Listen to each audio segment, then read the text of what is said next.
A very good morning to our respected principal, Sister A. Anita, our community leader, Sister Sunila, teachers, and my dear friends. A very warm welcome to the virtual celebration of the International Day of Girl Child. A reading taken from Proverbs chapter 30, verses 30 and 31. Charm is deceptive and beauty disappears, but the woman who honors the Lord should be praised. Give her credit for all she does. She deserves the respect of everyone. October 11th is celebrated as International Day of the Girl Child. It is an international observance day declared by the UN and was first celebrated on October 11th, 2012. The main objective of this day is to empower women and help them get their rights so that they can face the challenges of the world. The struggle faced by a girl child begins even before the day she is conceived. In India, female infanticide is a worrying practice, as cheap abortion technology allows families to practice their preference of sons over daughters. Even after her birth, the girl child continues to face oppression and discrimination. She is not given proper nutrition compared to her male siblings. Her education is not given much importance, and in many cases, the parents even prefer that their sons continue their schooling while their daughters stay at home and help with the household work. Even after marriage, the trials faced by a woman does not end. She continues to face oppression and even violence in her marital home. A country that empowers women empowers every individual. So let us start by protecting the girl child and ensuring that her birth is greeted with joy and that she is given the love and support needed to grow to her full potential. By empowering our daughters, we empower their communities, which means empowering the nation. I'm living in a place where everything is more than I imagined. Where what is undeserved is really given. All my regrets and my failures, all of my wrongs have been left at the cross. Now all that remains is the Father's love. Oh Lord, you take me as I am. Over and over you call me yours again. You see it all, still you want me. How you love me, how you love me. Your kindness and mercy remind me how you love me, how you love me as I am.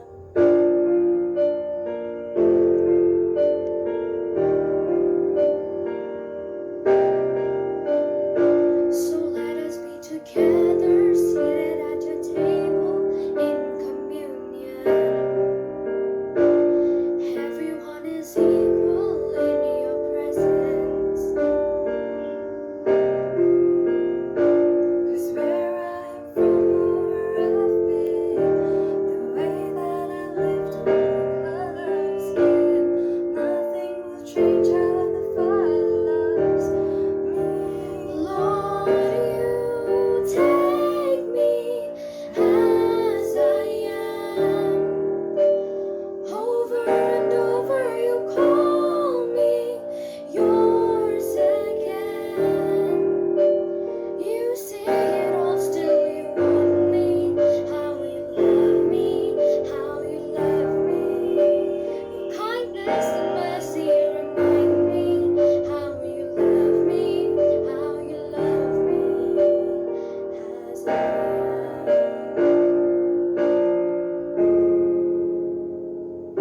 Mary Ward. Mary Ward, the foundress of the Institute of Blessed Virgin Mary, was born in Yorkshire, England in 1585.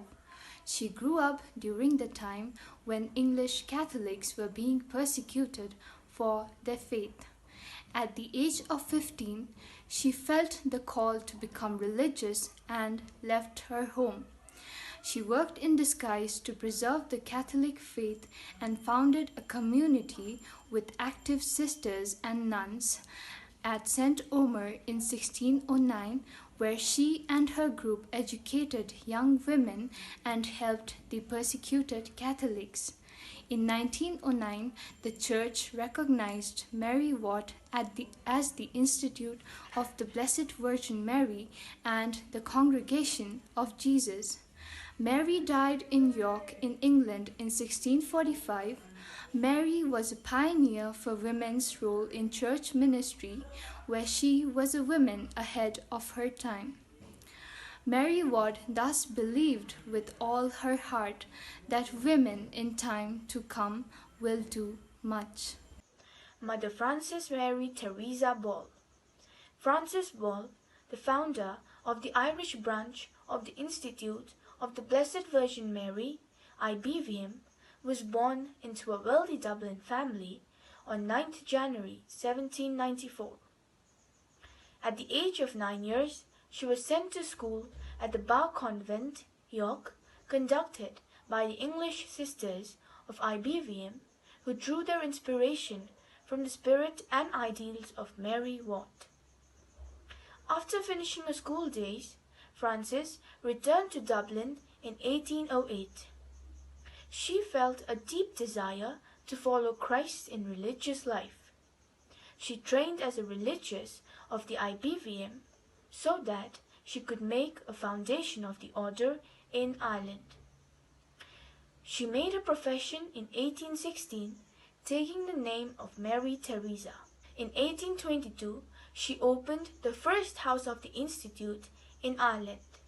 She called it Loreto House. It is from this that the sisters became popularly known as Loreto Sisters. Mother Teresa Ball was a woman of deep spirituality and significant administrative ability. By the time of her death, she had opened 37 convents and schools in Ireland, and had also sent sisters to India, Canada, Spain, and England. Today, there are over 75,000 students throughout the world attending Loreto schools. As well as supporting the work of education, today Loreto sisters work in many other ministries, answering the call to go where the needs are greatest. We claim Mary Ward as our foundress and honor Mother Teresa Ball, the first sister to bring the Institute of the Blessed Virgin Mary to Ireland.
Mary Ward was an English Catholic nun whose contributions led to the founding of the Congregation of Jesus and the Institute of the Blessed Virgin Mary, otherwise known as the Sisters of Loreto, who have established schools all around the world. She was born in a rich upper-class family and enjoyed more freedom and independence than was allowed to girls in those times. She promoted wider female education and values such as freedom from obligation of choir and from wearing a religious habit. Her delicate social sense caused her to believe that all must be treated with the same courteous charity. quote, "Women in time to come will do much," unquote. These were the words of a woman who lived in a time where women were not even seen to have the ability to comprehend them being leaders. On 11th October, we celebrate International Girl Child Day to empower girls and amplify their voices. As prophesied by Mary Ward, women with time have indeed achieved much, and they have much milestones to conquer in the coming future.